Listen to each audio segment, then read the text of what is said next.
I'm not even gonna try anymore. Play the intro.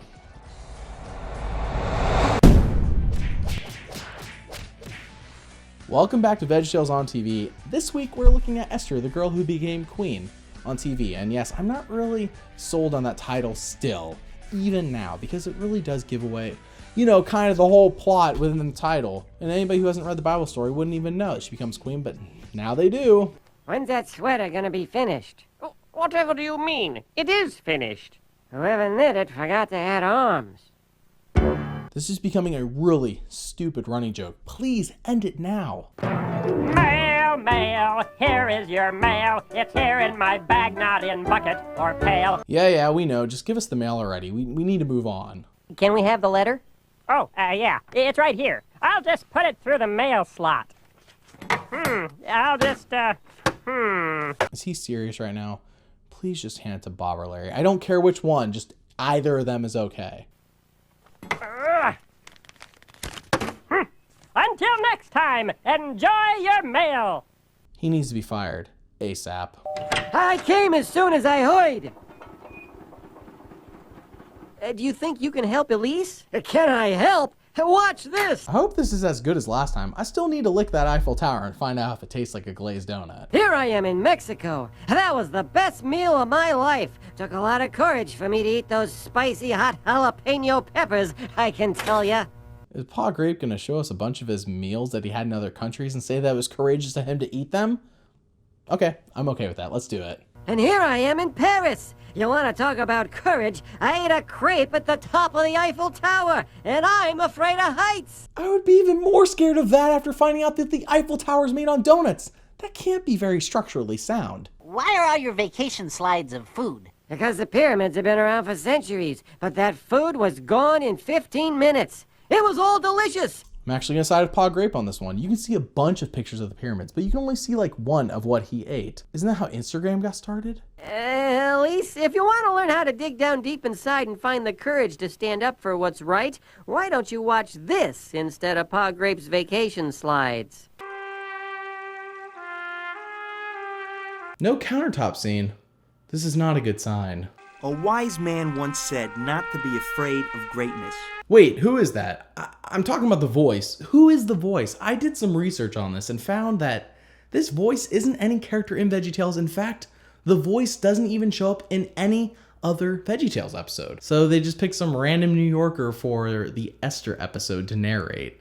It doesn't make any sense. I'm as confused as you are. Your Highness, the king was wondering if you could make him a sandwich. He says that he's the king, and whatever he says goes. Well, I'm the queen, and the king can make his own sandwich. You can't take that line down. Show her who's boss. The king can do whatever he wants. He's the king. Now, I think we all just learned a valuable lesson. When your woman won't make you a sandwich, kick her out of your castle. Remember, God made you special, and he loves you very much. Bye. All right, fine, let's watch the rest of the episode.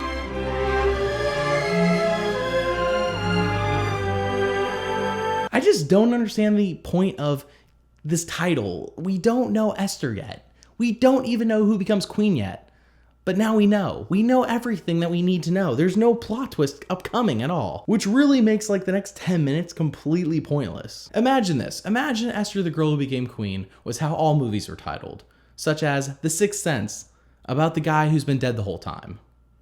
Yeah, that sucks. You saw your friend steal an apple. Yeah, that's right. Yeah, it wasn't hers, but she took it. Yep. And now you don't know what to do.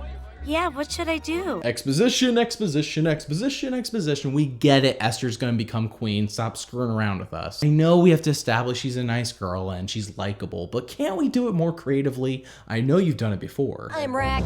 I'm Jess. I'm Benny. We work here in the plant. We'd like to take a break, for goodness sake. But Mr. Nazar says you can't. Yes, like that. I suppose I should tell her it was wrong and that she should pay for it. Sounds like a good answer, Esther. Yeah, Cousin Mordecai? How long have I been your cousin? Well, pretty much forever. Give or take. This is painful to watch. Where's Bob, Larry, or Junior. When you need him. We then continue to follow Esther and Pawgrape as he tells her to do whatever she knows is right. He then does some really obvious foreshadowing by reminding her of the super cliche, super slow song that her grandma used to sing to her about God. We then see Mr. Lunt come along and scoop up all the single women in the kingdom for Mr. Nezzer to choose from, including Esther, who tries to refuse, but ultimately she fails. We also lamely establish that Pawgrape and Mr. Lunt are old co-workers who now hold a grudge against each other. Meanwhile, in the background, we see a King George and the Ducky poster. VeggieTales at its most subtle. Immediately after this scene, Esther sings that slow song we mentioned. It is very dull and very forgettable. Puppies are cuddly, puppies are cute. They're never nasty or mean. Yes, make her queen immediately. This needs to happen. It's not even a contest.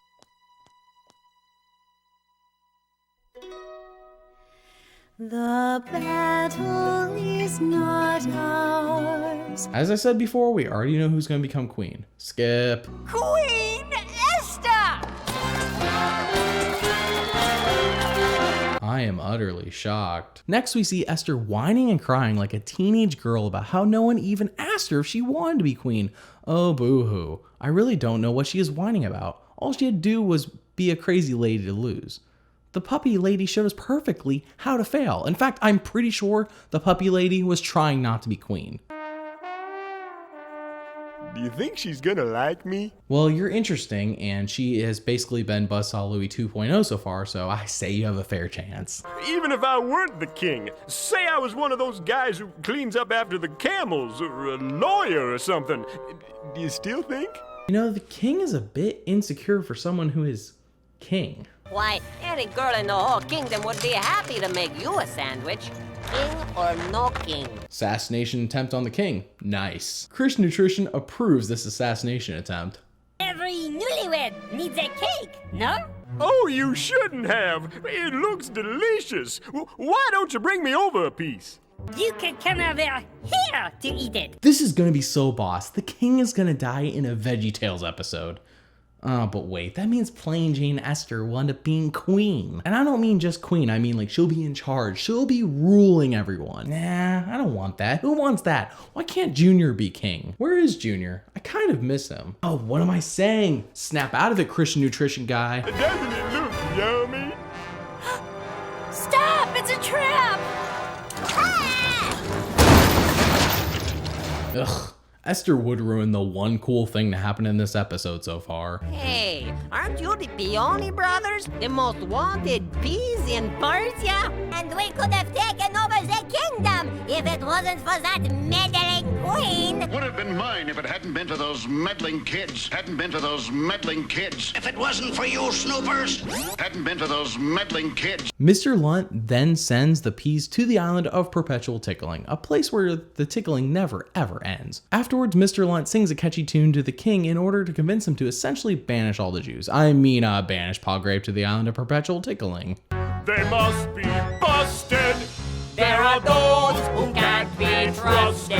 Pawgrape then finds out and immediately runs to Esther for help since she actually holds a position of authority and power. Esther explains how she is too scared to even confront the king and says once again how she didn't want to be queen in the first place, which causes her to sing another doll/slow song to clear her mind and make the right decision. I don't understand. Tell me why. I told you, it's a snooze fest. Did you invite the queen? No, I don't think I did. But that's okay. Come on over here, Queenie Pooh. Seriously, Mr. Nezzer makes for a fun king. Him and King George, aka King Larry, should team up. But my little Queenie Pooh can visit me anytime she wants. And though I'll never like you, it's nice to realize maybe you're not the worst thing ever. Esther gets too scared to ask the king for the favor of not killing her people and just invites him over for dinner instead. Over where, you may ask? I don't know either, since they are supposed to live in the same castle. Mr. Lunt does a little bullying of Pawgrape to remind you why he is the bad guy, and make you root against him. Later on, Mr. Nezer's having the events of his day read back to him, and Larry the scribe mentions how Pa Grape is actually the one who told Esther about the piano and essentially saved the king's life. What is it? Okay, there's this really great guy that I really want to thank. You know, show him my appreciation for something he did. I was thinking of a card or something. Oh, no, cards are nice, but this sounds like a very special guy. I think this guy should be dressed in royal robes and be marched through the whole city on your horse. All those things you mentioned, every last one, do that for the good God Mordecai, the man who saved my life. Classic sitcom mix-up. Someone is plotting against my family. Tomorrow, my people and I will be banished to the island of perpetual tickling. It's Haman. Is this true? I don't know what she's talking about. She's crazy. Snitches get stitches. Now I have to go beat up Esther. I just realized Esther's a girl, so... King Nezer finds out who's tricked into banishing all the Jew veggies and sends Mr. Lunt to the island of perpetual tickling. He has Pa Grape take over Mr. Lunt's old job, and Esther just stands on the balcony while the New York narrator tells you how great and courageous she is, instead of, showing us. That Esther sure was brave to stand up against the king. And speaking of kings, here's a slide of a king-size popcorn bowl I ate last Christmas in Des Moines. Sounds fascinating. I want to see it. But they never do show us, which is quite disappointing. The TV segments of this episode weren't that good. Still better than the first episode we watched, but really not all that great. Stay tuned as we review kind of a weird episode that covers the babysitter in denial from Duke and the Great Pie War and Flibber Aloo from Are You My Neighbor? What? They really love mixing and matching, don't they? Anyways, remember that God made you special, and he loves you very much. Bye!